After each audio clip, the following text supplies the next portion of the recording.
Bien-aimés, bienvenue dans la vie abondante en action. De par cette chaîne, nous aurons des temps d'évangélisation, des partages pour exhorter, pour étudier la parole de Dieu, enseigner également, conformément à la source de la vie abondante, l'auteur du salut éternel, qui est notre Seigneur Jésus-Christ. Nous aurons aussi des temps de prière, selon que le Saint-Esprit nous orientera par sa grâce, pour les personnes en détresse, les affligés, les malheureux, les couples, les familles, les peuples, les nations, etc.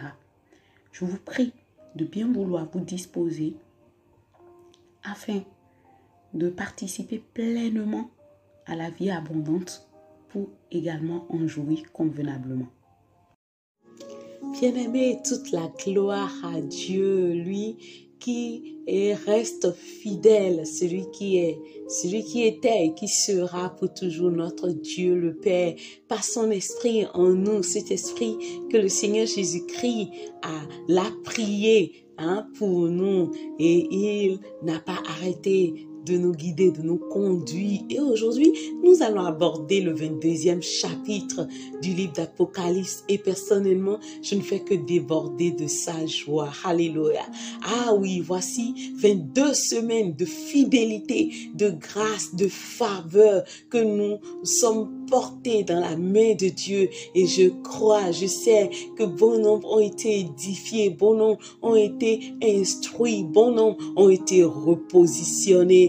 Bon nombre ont reçu, oui, des confirmations, sur des révélations, d'autres ont reçu des connaissances et je n'oserai pas m'en vanter, non. Je ne suis que simple instrument dont Dieu s'en sert. Et peut-être que toi aussi, tu te poses la question en ces temps de savoir, que c'est quoi, Seigneur? Pourquoi tu m'as envoyé sur la terre? À quoi dois-je m'attendre? Qu'est-ce que je dois faire? Je veux juste te dire ceci de sa part.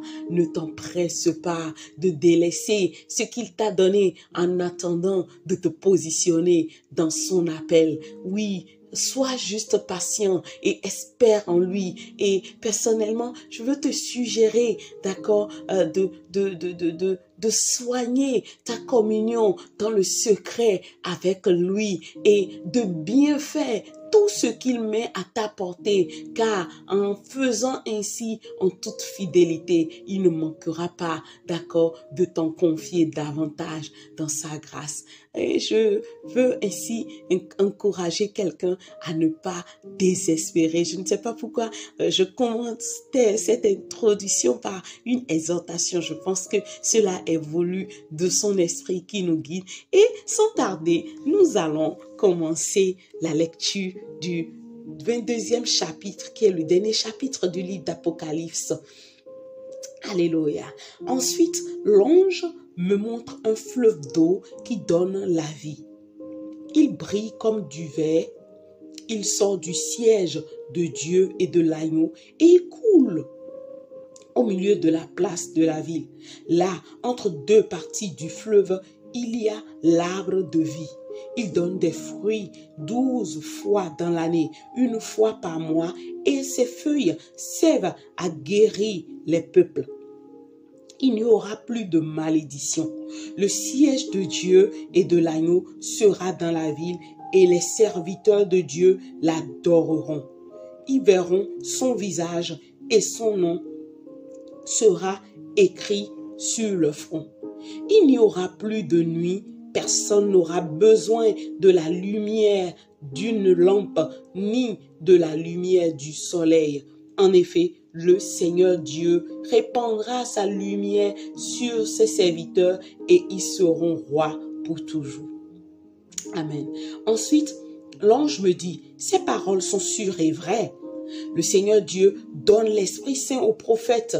Il a envoyé son ange pour montrer à ses serviteurs ce qui doit arriver bientôt.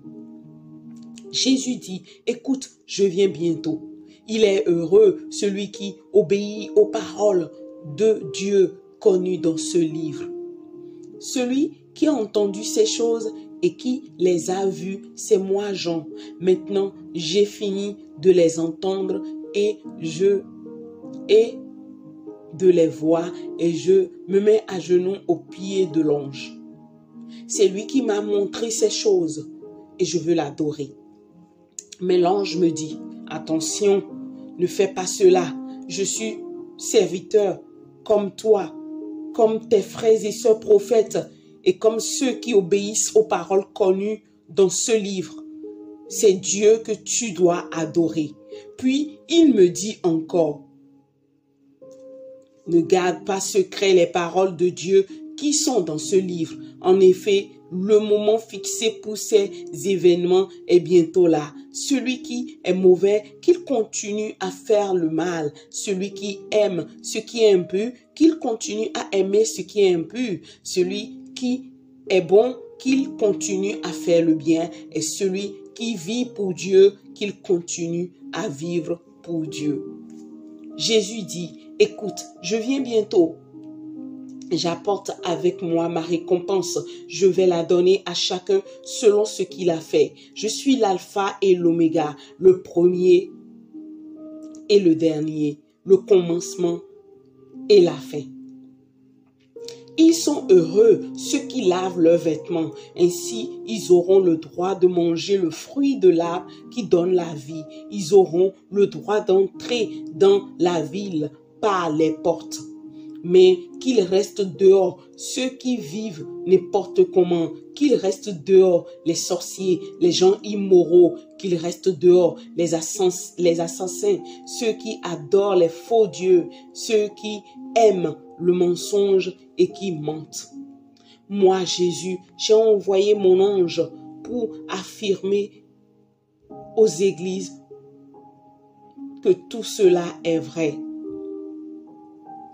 Je suis né dans la famille du roi David. Je suis l'étoile brillante du matin. L'Esprit de Dieu et la jeune mariée disent, viens.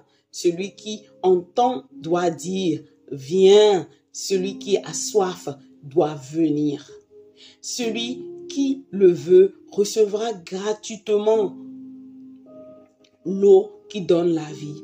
À tous ceux qui entendent les paroles de Dieu écrites dans ce livre, voici ce que moi, Jean, j'affirme. Si quelqu'un ajoute quelque chose à tout cela, Dieu lui ajoutera les grands malheurs décrits dans ce livre. Si quelqu'un enlève quelque chose aux paroles prophétiques de ce livre, Dieu lui enlèvera sa part des promesses de ce livre. Il ne pourra pas manger les fruits de l'arbre qui donne la vie, ni entrer dans la ville sainte. Jésus affirme que tout cela est vrai et il dit, oui, je viens bientôt. Amen. Viens Seigneur Jésus. Que le Seigneur Jésus vous bénisse tous. Amen et Amen. Bien-aimés, alors, en lisant encore là, et je crois que ça fait la 4e fois, si je ne me trompe pas, ou la 3e fois que je relis, je découvre encore d'autres choses, voilà, que je n'ai pas mentionné dans ma préparation.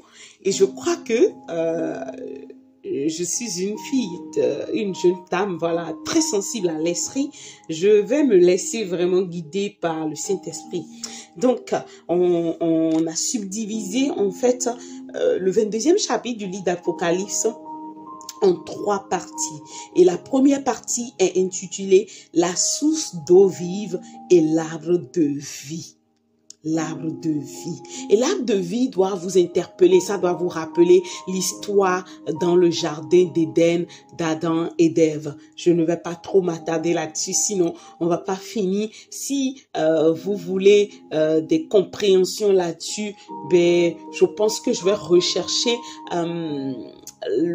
le partage dans lequel j'en ai décortiqué de fond en comble selon ce que le Saint-Esprit m'a donné et le mettre voilà dans les descriptions en bas ou trouver là où je dois le mettre en haut et l'y mettre. Bref, donc l'arbre de vie d'accord, ne porte pas ses fruits sans la source d'eau vive.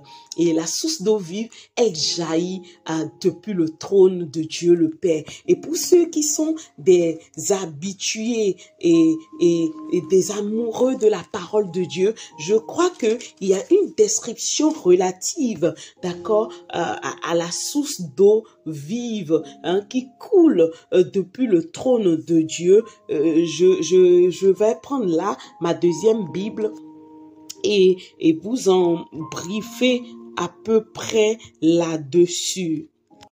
Et pour cela, on y va en fait dans le livre de Genèse, chapitre 2, d'accord, à partir du verset 10 au verset 14. Je le lis. Du pays d'Éden sortait un fleuve qui arrosait le jardin. De là, il se divisait en 4 bras. Le nom de l'un était Pichon. Il contourne tout le pays de Havila au sol, gorgé d'or. Un or d'excellente qualité. On trouve aussi dans cette contrée de l'ambre parfumé et la pierre précieuse appelée oncie.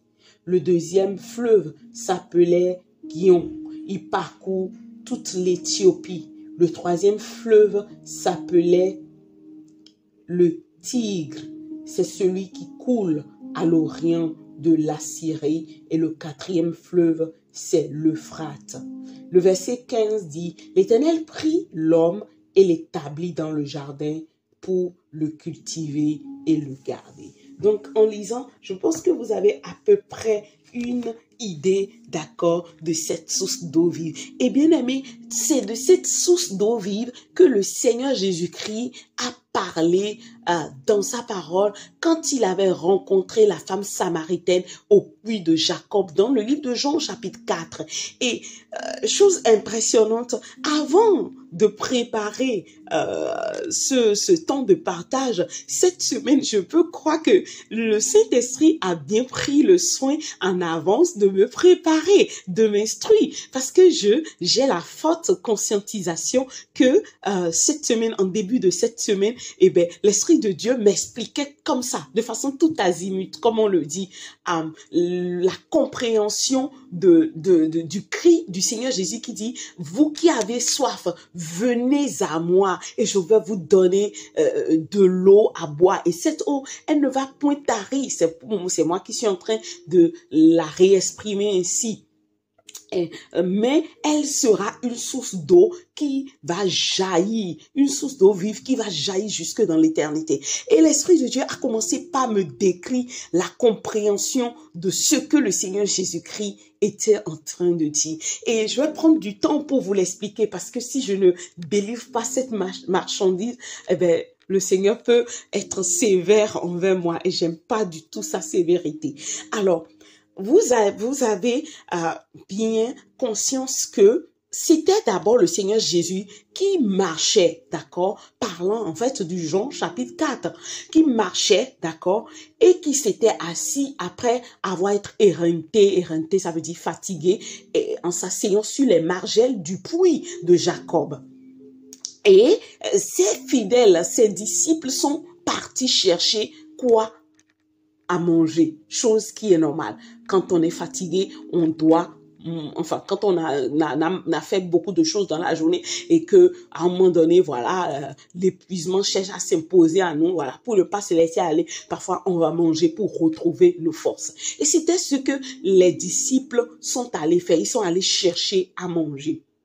Et pendant ce temps, en fait, le Père Dieu, lui, qui orchestrait déjà, en fait, un plan pour montrer, d'accord, à l'humanité que, oui, je vous ai peut-être donné la capacité, qui est ma volonté permissive, de vous battre pour manger, de vous battre pour cultiver, de vous battre pour vos réalisations. Et bien évidemment, dans cet élan, la femme samaritaine, elle était à ce puits. Et quand elle était à ce puits, elle venait aussi puiser. Donc, elle voulait aussi étancher sa soif, mais qui n'est pas spirituelle, mais plutôt physique, c'est-à-dire pour ses besoins physiques.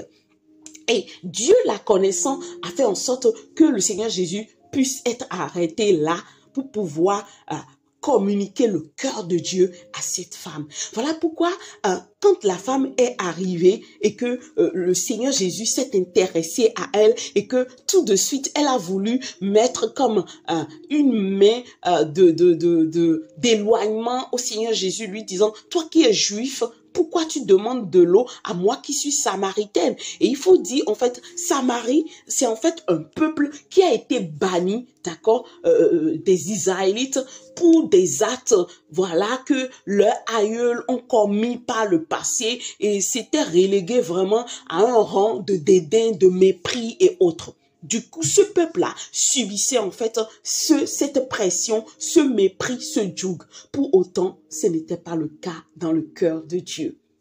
Donc, le Seigneur Jésus pouvait humblement répondre à cette femme pour lui dire, mais si tu savais qui je suis, ben, c'est plutôt à toi de me demander de l'eau.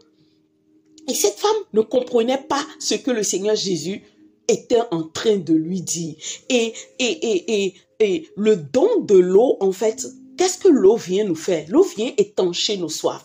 Et bien aimé, vous savez, tout homme, l'humanité est en fait sous une pression qui est comme une soif que seul Dieu ne peut étancher. Voilà pourquoi vous allez voir de grands hommes aujourd'hui, malgré leur réalisation, il y a une soif derrière. Et cette soif, parfois, ça s'exprime par des aberrances, ça s'exprime par des choses non-sens, ça s'exprime par des œuvres de la chair et ils y prennent plaisir. Aujourd'hui, je suis tellement, je suis pas étonnée, mais impressionné de voir, voilà, au sujet de Diddy, ou comment il s'appelle, je sais plus trop en anglais, voilà, selon son procès qui a commencé parce qu'on a découvert, voilà, sa vie hein, d'impudicité, d'immoralité, je vais dire, ce n'est même pas d'impudicité, mais d'immoralité à un degré mais dégradable et déplorable, et qui aujourd'hui fait état, qui expose, pardon, d'autres même célébrités. Et là, il faut comprendre, hein, le Seigneur Jésus l'a dit, les étoiles, on les verra tomber. Pendant les derniers temps, on les verra tomber. Bref, sans pourtant, moi, me moquer de leur situation, c'est pas ce qui incombe dans ce temps de partage. Mais c'est pour vous dire, en fait, que quand nous n'avons pas la source d'eau vive que le Seigneur Jésus-Christ, d'accord, seul en est, comment dire, la capacité de nous donner, ben, nos vies sont livrées à toutes sortes de choses, de vices, d'immoralité, d'échecs, de limitations, à ne point en finir. Et ce n'est pas ce que le Seigneur veut. Parce que si vous voyez, cette femme samaritaine, c'est une femme battante qui ne s'est pas arrêtée à la première déception sentimentale qu'elle a eue. Et pour quelqu'un, on dirait, mais elle n'a pas honte. Mais elle n'est pas fatiguée. Non, bien aimé, moi personnellement, je veux vous dire que cette femme, elle cherchait à se défendre. Elle cherchait à montrer à un homme que oui, elle est une femme qu'on peut épouser. Elle est une femme à qui on peut faire confiance. Elle est une épouse. Elle est quelqu'un qu'on peut garder dans une maison qui peut être serviable. Alléluia. Sauf que le service pour lequel Dieu l'avait préparé, elle ne l'avait pas encore découvert. Et je veux m'arrêter ici pour dire à quelqu'un, peut-être que oui, tu t'es battu, ou même tu ne t'es pas battu, c'est de ta formation, et que tu es positionné à un poste de haut niveau, ou bien dans le commerce, et que ça fleurit pour toi, mais qu'au fond de toi, quand tu regardes tout ce que tu as, en dépit de ta belle maison qui est grande, où tu as un jardin, où on vient arroser, où on cultive pour toi, où tu ne manques pas des richesses des nations, you think like something is wrong. Tu sens que il y a quelque chose qui ne va pas. Et je veux te dire que si en fait une cloche de Dieu qui retentit dans ton âme pour te dire je ne t'ai pas appelé pour ça. Il y a mieux pour toi. Et tu devras te repositionner. C'est le moment. Ne tarde pas, car mon fils revient bientôt. Et ce serait dommage pour nous, bien-aimés, de passer à côté de ce que Dieu a de plus beau pour nous. Et je prie que tout comme Dieu a su intercepter cette femme samaritaine par Jésus-Christ, que vous soyez interceptés par le Saint-Esprit de Dieu. Qu'il vienne rencontrer votre chemin. Qu'il vienne bouleverser votre quotidien dans le nom puissant de Jésus afin de vous propulser dans le plan parfait de Dieu.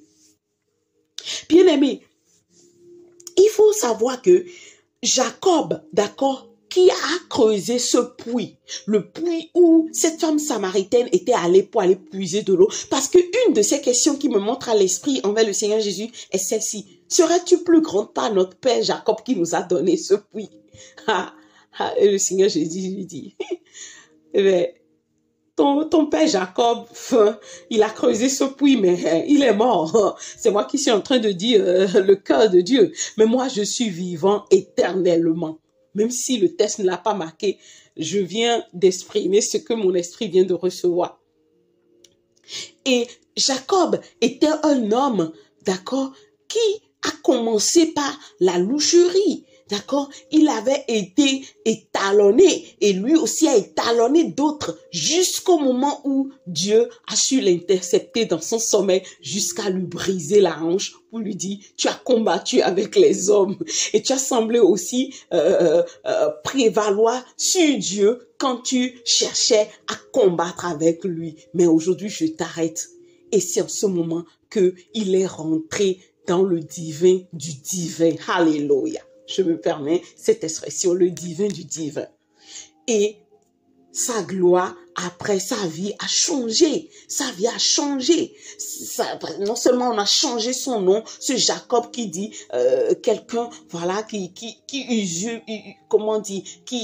utilise de l'usurpation, d'accord, pour détourner les autres. Et ça n'a pas manqué aussi à son égard. Mais comme il ne devait pas traîner cette vie de misère jusqu'au bout et que Dieu avait un plan pour lui, il a su le retrouver.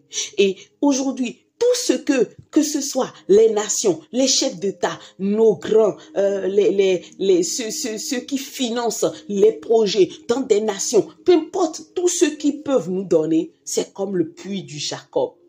Parce qu'ils se sont battus pour l'avoir. Ils l'ont eu à la sueur de leur front. Et bien sûr, cette bénédiction en réalité vient d'une malédiction. Parce que le Seigneur Dieu avait dit à Adam et Ève, quand il les a chassés, c'est à la sueur de ton front que tu mangeras. Je prie que le Saint-Esprit sorte tout croyant de cette malédiction et nous propulse dans la bénédiction de Dieu le Père, celle qui enrichit et qui ne se fait suivre d'aucun chagrin. Et vous avez vu, quand cette femme, elle a eu la révélation, ses yeux se sont ouverts et que l'Esprit de Dieu a amené le Seigneur Jésus-Christ à lui extérioriser, lister sa vie, lui ouvrir les pages de sa vie.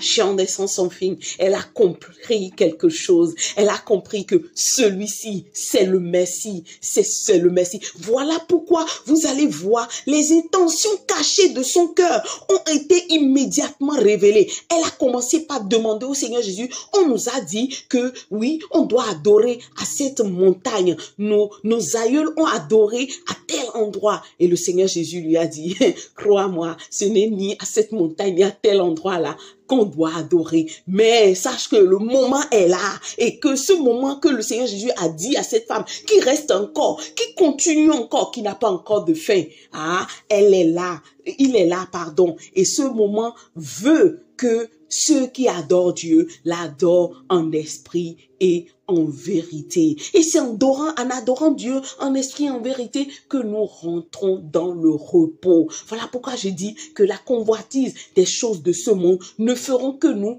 torturer notre âme. Nous n'aurons point la paix. Nous n'en finirons point avec la jalousie, la méchanceté, les envies, les critiques, toutes sortes de coups bas si nous n'entrons pas dans le repos. La parole de Dieu dit, efforçons-nous de rentrer dans ce repos. C'est dans ce repos qu'il s'agit. Et ce n'est même pas une quête de prière, c'est une quête de déclaration fervente sur la base des écritures de la parole de Dieu, en disant, papa, tu as dit si ça. Voilà, moi je veux rentrer dans mon repos. Je proclame que j'y rentre. Je proclame que ton esprit me propulse. Je proclame que ton esprit m'encadre et me fait rentrer dans ce repos.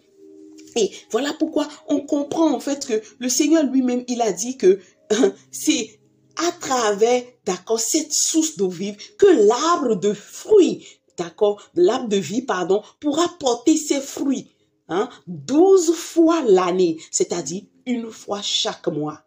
Et ce sont ces fruits avec les feuilles qui a, surtout les feuilles qui vont guérir les malades. Et les fruits vont, je pense que ça doit être un fruit qui participera à la régénérescence de l'être humain. Voilà pourquoi il est dit en fait que ce n'est plus le soleil, lune, ni la lune qui vont nous éclairer, mais Dieu en nous, d'accord, nous éclairera et fera de nous c'est roi. Alléluia. Je prie que toi qui m'entends, toi qui m'entendras, toi et moi, au nom de Jésus, nous ne louperons pas ces bénédictions glorieuses. Et je suis désolée pour tant de temps que nous avons pris sur la première partie. Nous abordons la deuxième partie que j'ai intitulée la proscription d'adoration des dieux. Et bien aimé, nous sommes dans le temps des dieux actuellement. Nous sommes dans le temps des dieux actuellement. Quelqu'un se pose la question, mais qu'est-ce qu'elle dit? De quoi elle parle? Comment elle le sait? Eh oui, quand vous observez et que vous êtes quelqu'un qui vous attardez sur les moindres choses, vous allez voir. Vous allez voir que aujourd'hui, il y a tellement comment dire, une multiplicité, d'accord, de peuples, de races qui, surtout en Afrique, se détournent, d'accord, de la colonisation, d'accord, de ceux qui ont colonisé pour dire nous retournons à nos dieux, nous retournons à nos peuples, nous retournons à nos ancêtres. Et malheureusement, c'est une erreur. C'est une grosse erreur. Et dans le corps de Christ, le diable en a piégé le corps de Christ par aussi le fait de donner d'adoration. Quand je dis adoration, guillemets, c'est-à-dire d'accorder trop d'importance aux hommes de Dieu qui sont utilisés par le Seigneur. Je suis tellement subjuguée, surtout au Nigeria. Le Nigeria, ce sont mes potes, je les connais, ils me connaissent. Là-bas, quand ils voient de plus grands qu'eux, qui ont réalisé de plus grandes choses, ben tu les vois, mais tout de suite à genoux. D'autres parfois même se jettent par terre et se prosternent. Oui, quelqu'un me dira, ouais, mais qu'est-ce que tu dis par là? Même Jacob, quand il voulait aller à la rencontre de son frère Ésaü, il s'est prosterné 7 fois, il a adoré 7 fois. Il a comme un Dieu. Bien aimé, ces choses sont proscrites par l'Esprit de Christ Jésus. Ce n'est pas ce que nous devons faire. Bien sûr, nous devons respecter et honorer ceux qui font de l'exploit. Même nos semblables, ce n'est pas uniquement ceux qui font de l'exploit, ceux qui vraiment sont nos semblables, parce que la Bible a dit, aime ton prochain comme toi-même, et on n'a pas besoin de nous prosterner devant eux. Si on se prosterne devant eux, est-ce que nous savons en réalité avec qui, d'accord, il marche en vérité? Et si il ne marche pas en vérité avec Dieu, et que c'est en fait un esprit ou un démon ou une principauté ou une domination qui leur a conféré la capacité de la réalisation, sachez qu'on se prosterne indirectement, tout comme directement pour ces entités. Et fort la parole de Dieu. Quand Jean, il a vu tout cela, il a dit ceci. Mais l'ange, avant que l'ange lui parle, commençons à partir du verset 7. Jésus dit, écoute, je viens bientôt. Il est heureux celui qui obéit aux paroles de Dieu contenues dans ce livre. Celui qui a entendu ces choses et qui les a vues, c'est moi, Jean. Maintenant, j'ai fini de les entendre et de les voir, et je me mets à genoux au pied de l'ange. C'est lui qui m'a montré ces choses. Je veux l'adorer. Mais l'ange me dit, attention, ne fais pas cela. Je suis serviteur comme toi. comme tes frères et sœurs prophètes et comme ceux qui obéissent aux paroles contenues dans ce livre. C'est Dieu que tu dois adorer. Vous voyez, nos genoux ne peuvent que fléchir devant Dieu seul et le Seigneur Christ Jésus. Ce sont eux qui méritent notre adoration. Vous voyez, l'ange qui a fait tant de parcours, tant de temps sur les 22 chapitres avec Jean a dit, je ne mérite pas ton adoration. Jean-Paul lui dit, je ne mérite pas ton attention pour me saluer, pour quoi que ce soit. Et d'ailleurs, je pense que ça rejoint la parole que le Seigneur m'a donnée quand il était en train de me confirmer au sujet de son appel et que j'étais dans de vives interrogations, ceux avec qui j'ai partagé l'extrait, d'accord, de la réalisation au sujet du lancement officiel du livre Les ouvriers de la grande moisson, on savait quelque chose et je crois que c'est à partir du verset 7, Luc chapitre 17 à partir du verset 7. Il dit ceci, supposons ceci, l'un de vous a un serviteur, il laboure les champs ou il les garde, ou il garde les troupeaux. Quand le serviteur revient des champs, vous ne lui dites pas, va vite manger. Au contraire, vous lui dites, prépare mon repas, ensuite change de vêtements, viens me servir pendant que je mange et que je bois. Après, tu mangeras et tu boiras à ton tour. Vous ne remercierez pas votre serviteur parce qu'il a fait ce que vous avez commandé. C'est la même chose pour vous maintenant. Quand vous faites tout ce que Dieu vous commande, dites, nous sommes des serviteurs ordinaires. Nous avons fait seulement ce que nous devons faire. Amen. Amen. Amen. Et bien aimé, je vous assure, quand j'ai eu cette parole, c'est l'une des paroles qui m'ont amené à commencer à travailler avec crainte et tremblement pour ce livre. Quand bien même, parfois, il y avait des jours où je pouvais être découragée, tout fermer, sortir de chez moi, m'éloigner ou éteindre mon téléphone et ne vouloir rien entendre. Je pouvais revenir sur ce travail et y penser, Seigneur, c'est toi qui m'as appelé, c'est toi qui m'as choisi pour ce travail. Il faut que j'obéisse, il faut que je le fasse conformément à ta volonté. Vous voyez? Et aujourd'hui, c'est vrai, je suis contente parce qu'il m'a aidé à finir, mais je n'oserais pas tirer gloire de cette œuvre. Je n'oserais pas. Je n'oserais pas. Parce que, avant tout, je reste un instrument de Dieu et je m'efface afin que toute la gloire lui revienne. Ne confondez pas, d'accord, ce qui est exposé ici, relativement à la proscription d'adoration des dieux, où nous disons que seul Dieu est digne d'adoration, à l'honneur et au respect que nous pouvons donner aux serviteurs de Dieu, mais sans pouvoir en faire de trop. Parce que d'aucuns en font tellement de trop, ou au point où quand Dieu veut leur montrer, je suis le chef d'accord de ma maison et je fais ce que je veux, il mute celui qu'il a choisi préalablement pour cette œuvre.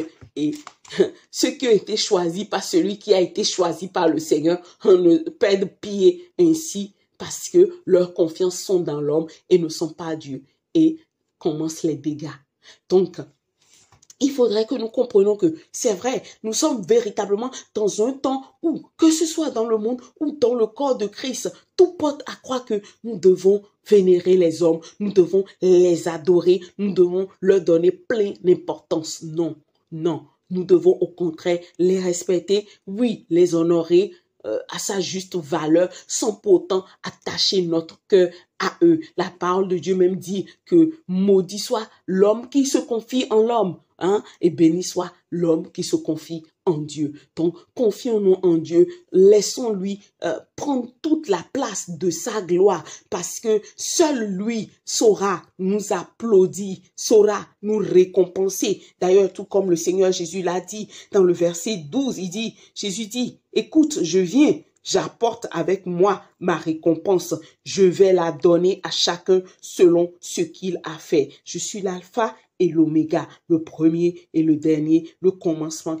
et la fin. Et oui, et si déjà nous recevons nos acclamations, nos reconnaissances, trop d'honneur de la part des hommes, sachez que nous sommes déjà récompensés selon les lois du Seigneur Jésus. Je crois dans sa béatitude, je vais trouver la référence et les mettre dans l'inscription. Donc, préservons nos cœurs, nos vies, d'accord, de tout ce qui pouvait nous ravir, nos récompenses devant le trône de Dieu, parce que nous avons déjà été récompensés par les hommes. Que Dieu vraiment nous en préserve au nom suprême de Christ Jésus. Amen. Alors nous abordons la troisième partie, oui, qui ouvre la porte, qui découle, pardon, de la deuxième partie, d'accord, la proscription d'adoration des dieux, mais qui converge vers la crainte de Dieu. Et de par cette crainte de Dieu, elle doit nous pousser à renoncer aux actes immoraux, surtout nous qui sommes dans le corps de Christ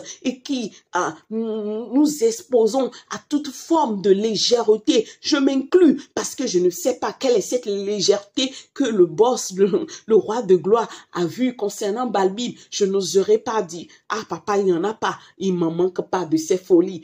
Quand bien même, il sait comment il me réajuste pour me repositionner. Et en ce sens, ici, je veux lire le verset, d'accord, 15 qui dit, mais qu'ils restent dehors, ceux qui vivent n'importe comment, qu'ils restent dehors, les sorciers, les gens immoraux, qu'ils restent dehors, les assassins, ceux qui adorent les faux dieux, ceux qui aiment le mensonge et qui mentent. Vous voyez, donc c'est tellement, ce sont des vices qui peuvent, d'accord, nous condamner devant le trône si nous ne réagissons pas avant sa visitation, avant l'enlèvement ou avant la mort. Oui, bien aimé, je crois que les temps que nous traversons aussi, ces temps en disent tellement long qu'au point où celui qui est un chrétien véritablement consciencieux, je dis véritablement consciencieux, doit s'examiner, doit s'interroger et demander au Seigneur, où est-ce que tu me vois? Comment est-ce que tu me vois? Qu'est-ce qui a à réajuster? Y a-t-il des choses que tu me reproches afin que ce jour-là ne vienne pas nous surprendre tel qu'un voleur va surprendre les maisons d'autrui? Et je crois que c'est en faisant ainsi que l'Esprit de Dieu nous aidera à veiller sur notre âme. C'est en faisant ainsi que le Seigneur Jésus nous attirera à lui, hein, tout comme la parole le dit, celui qui entend doit dire, viens. Alléluia. Celui qui a soif doit venir. Et de la même manière, nous voulons que le Seigneur vienne dans nos situations, dans nos épreuves, dans nos difficultés. Venons changer, changer nos mépris à la manifestation de sa gloire. De la même manière, nous aussi, nous devons aller à lui. Nous devons aller à la quête de cette source d'eau vive afin qu'il nous la donne. Il est cette source d'eau vive. Et quand il nous la donne, cette source d'eau vive, elle ne tarit pas. Elle ne tarit pas. Mais elle devient une source d'eau vive qui peut jaillir jusque dans l'éternité. Oui, je ne manquerai point de m'en abreuver de cette eau. Oui, vous pouvez voir dans ce partage comment son esprit est en train de jaillir, nous montrant des choses, nous indiquant des choses, et on ne doit pas s'arrêter là. Ce n'est pas parce que nous sommes en train de finir le livre d'Apocalypse, le 22e chapitre, qu'il sera question, d'accord, de finir, de s'abreuver de la vérité de Dieu, de la connaissance de Dieu, de le rechercher. Non, non, non, non, non, on ne restera pas là. On va encore dire, papa, oui, nous savons que la plénitude de la divinité de Christ Jésus est en nous et nous voulons la manifester. Ce sont les formes de prière, une que le Saint-Esprit m'a indiqué que je partage ainsi avec vous. vous. Oui, je veux la manifester. Il est hors de question que je quitte ce monde sans qu'on ne voie la glorieuse manifestation de Christ Jésus au travers de ma vie, parce que sa plénitude est déjà en moi. Grâce pour grâce, il est déjà là et je veux manifester sa gloire. Et en le disant, en étant vrai, bien-aimés, attendons-nous à lui. Attendons-nous à lui, tout comme le Seigneur, je crois, a su localiser Élie, dans le champ, là où il était, pour son appel. Élisée aussi, tous ceux qui ont marqué, en tout cas leur temps, les apôtres, de la même manière, peu importe où nous serons, il faut juste que nous soyons consciencieux de ce que nous sommes en train de demander et certainement le Seigneur viendra à nous. Je prie que sa venue soit aussi effective dans le nom puissant de Christ Jésus pour tout un chacun de nous, parce que quand on dit la venue du Seigneur, oui, ce n'est pas uniquement son apparition glorieuse pour le ravissement dans le ciel de gloire, non, non, une venue du Seigneur peut se révéler par le fait qu'il prend, d'accord, en compte le ministère des anges qu'il a assigné à votre vie pour qu'on voie dans votre cahier ce que vous avez fait, les prières, vos bonnes actions, et vous pouvez recevoir, d'accord, suite à cette inspection, une visitation du Seigneur pour une bénédiction, pour un positionnement, pour peut-être une glorification. Qu'est-ce que j'en sais? Et pour nos grands frères et nos grandes sœurs, d'accord, qui nous ont devancés dans la gloire, qui ont œuvré comme les T.L. Osborne, comme les Rena Bonke et bien d'autres, oui, eux, ils sont déjà aussi dans leur gloire. Ils sont avec le Seigneur. Alléluia. Et je crois personnellement que des résurrections, il y en a, il y en a déjà eu et il y en aura encore davantage. Ne me lapidez pas. Je suis en train de parler selon la confirmation et selon les révélations des choses que l'Esprit de Dieu me décrit. Je ne peux pas vous partager le tout ici et par sa grâce, si j'ai davantage de cette grâce, ben vous les lirez dans les livres qu'il me donnera d'écrire. Je veux ainsi m'arrêter ici et je veux bénir tous mes frères et sœurs, peu importe votre position, qui prennent le temps d'écouter. Alléluia. Je ne suis pas à l'affût des vues. Ma chaîne n'est pas monétisée. Je l'ai fait en guise d'obéissance. C'est le Seigneur qui me l'a demandé de le faire. Et la parole de confirmation m'est venue de la bouche de l'apôtre Ivan Castanou. Et j'ai obéi. J'ai obéi. Je n'attends pas beaucoup de vues. Et récemment, je suis tombée sur un frère évangéliste comme moi qui me dit, mais Balbine, est-ce que tu peux savoir combien de fois le Seigneur se sert de toi pour me bénir, mais des révélations, des choses que j'avais déjà pensées, mais qui sont cachées dans mon cœur, dont j'ai la confirmation aujourd'hui à travers tes partages. Oh, que ces partages sont tellement bénissants pour moi. Et il me disait ça. Alors, moi, j'étais touchée. Je lui ai écrit, à Dieu soit la gloire. Je ne suis qu'un instrument. Alors, prie pour moi. Je lui ai dit, j'ai commandé de prier chez ce frère. C'est pour vous dire, peut-être c'est à cause de ces genres de personnes que le Seigneur m'a dit, bah lui, le dépôt qui est en toi là, tu ne vas pas mourir avec, ça m'appartient à moi, prime abord, et tu dois t'en servir. Et je ne fais qu'en faire selon qu'il me le demande. Et je prie qu'il en soit tout autant pour vous dans le nom puissant de Jésus. Je déclare que vous ne mourrez pas avec ce qui l'a mis en vous, mais que le monde veuille que vos réalités en disent long ou pas. Vous accomplirez tout ce pourquoi le boss vous a largué sur cette terre dans le nom puissant de Jésus. Je veux m'arrêter ici et je veux prier pour tout le monde. Père, dans le nom puissant de Jésus, je suis émerveillée.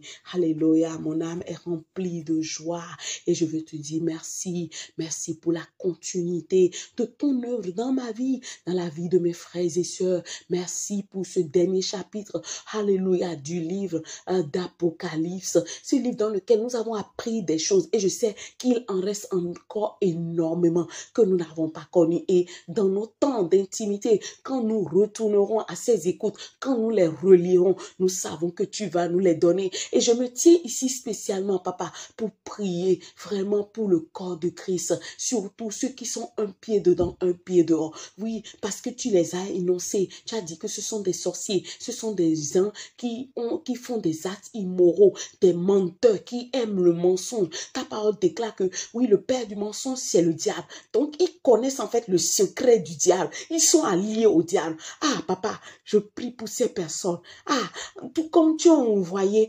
Jonas by force à Ninive, je me tiens, oui, pour prier pour ces personnes, afin que par ta force, tu les arraches à l'enfer, dans le nom de Jésus, que tu les arraches au mensonge, dans le nom de Jésus, que tu les arraches à l'immoralité, dans le nom de Jésus, que tu les arraches, Seigneur, à la perte des mœurs, dans le puissant nom de Jésus. Ceux pour qui, Seigneur, et cela est devenu déjà une possession, il en faudra une délivrance, Seigneur. Je déclare que, oui, ton esprit les localise pour leur délivrance dans le puissant nom de Jésus. Je déclare que tu les attires à des rencontres de délivrance, oui, que tu effectues au travers de tes serviteurs, de tes sermons, de tes prophètes, pour la délivrance de ces personnes, qu'il n'y ait aucune personne dans ta maison, en tout cas, qui soit consciencieuse, Seigneur, de sa conversion, et qui peut-être s'est laissé déraper, Seigneur, qui ne soit point rattrapé par toi. Oh papa, je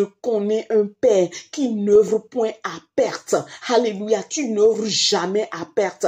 Voilà pourquoi je te le demande. Localise mes frères et sœurs encore qui sont sous toute forme de joug, Seigneur, des jougs d'impudicité, des jougs de la sorcellerie, des œuvres mystiques, des œuvres maléfiques. Oh, tu les as dévoilées tout autant dans le livre d'Apocalypse au début, dans l'église. Tu as appelé même à certains qui demeuraient dans des synagogues du diable, de Satan, qu'apparaît Maria Paraba, Chakapala. Oh, je prie pour eux, Père, dans le puissant nom de Jésus, que ta main les ravit de là, que ta main les sort de là, dans le puissant nom de Christ Jésus, afin qu'ils ne meurent point pour être gagnés par l'enfer. Oh, Sakapare, Manda Parakapale, Satuli Bashi Kapoto, ah, Marie Kapata, Bachakapala, ah, ceux qui ont besoin de se couper même des bras, ah, pour entrer peut-être manchot dans le royaume de gloire, ah, aide-les à s'en débarrasser de ces bras qui cherchent à les mener en enfer, ceux qui ont besoin, oh, de s'enlever des yeux, qui doivent rentrer dans le royaume tel des borgnes ou des aveugles, oh, Marie Bayaka Porosi Kapa, aide-les à le faire tout autant dans le puissant nom de Jésus-Christ. Oh, moi-même, que tu es en train d'utiliser, papa, je ne veux pas m'arrêter là. Il est hors de question que je quitte cette terre sans délivrer tout ce pourquoi. Oh, tu m'as envoyé sur cette terre, Seigneur. Oh, le cahier de charge, il est devant toi. Alors, je prie qu'au quotidien, à chaque moment, que tu m'indiques comment racheter le temps, que tu me donnes, oh, de mettre à l'écrit les révélations que tu me donnes pour pouvoir les partager, afin que cela édifie, afin que cela relève, afin que cela indique ton cœur à quelqu'un. Merci pour ces temps, merci pour ton amour, merci pour cet accompagnement, merci pour tout ce que tu fais dans ma vie, dans la vie de mes frères et sœurs. Et nous voulons te dire ensemble, à toi seul toute la gloire, dans le suprême nom de Christ Jésus. Amen. Amen. Bien-aimé, peut-être que tu ne connais pas encore le Seigneur Jésus. Ne meurs pas sans lui. Ne meurs pas sans le salut en Christ. C'est crucial. Ah oui, tu peux comprendre que oui, on peut être dans le Seigneur et être encore de mauvais côté. C'est aussi une autre chose. Pour autant, il est nécessaire de naître de nouveau. Et sache que oui, Dieu te tend la main. Sache qu'il t'appelle à lui pour ta conversion et ton engagement authentique avec lui. Je prie que ton esprit, son esprit te mobilise dans sa volonté parfaite au nom suprême de Christ Jésus. Je m'arrête là et je veux vous dire à très bientôt dans un autre temps de la vie et la vie en abondance. Peut-être qu'on ne va pas recommencer tout de suite avec l'étude d'un livre spécifique et que peut-être ce serait des partages, des courts enseignements, d'accord, des courts exhortations et ne vous en faites pas. le Saint-Esprit est à l'œuvre et nous ne ferons que progresser. Recevez mes salutations et recevez tout autant les salutations aussi de notre Seigneur Jésus. Je tiens à vous faire savoir, s'il vous plaît, que je vais prendre un temps de répit. Je ne sais pas combien de temps ça va prendre, mais ça ne va pas excéder un mois. Donc, soyez indulgents avec moi. Il faudra aussi savoir se retirer, savoir se taire pour se recharger davantage. Sachez que vous êtes énormément aimés de Dieu et je vous aime aussi de cet amour. On se dit à un autre temps dans la vie et la vie en abondance. Au revoir.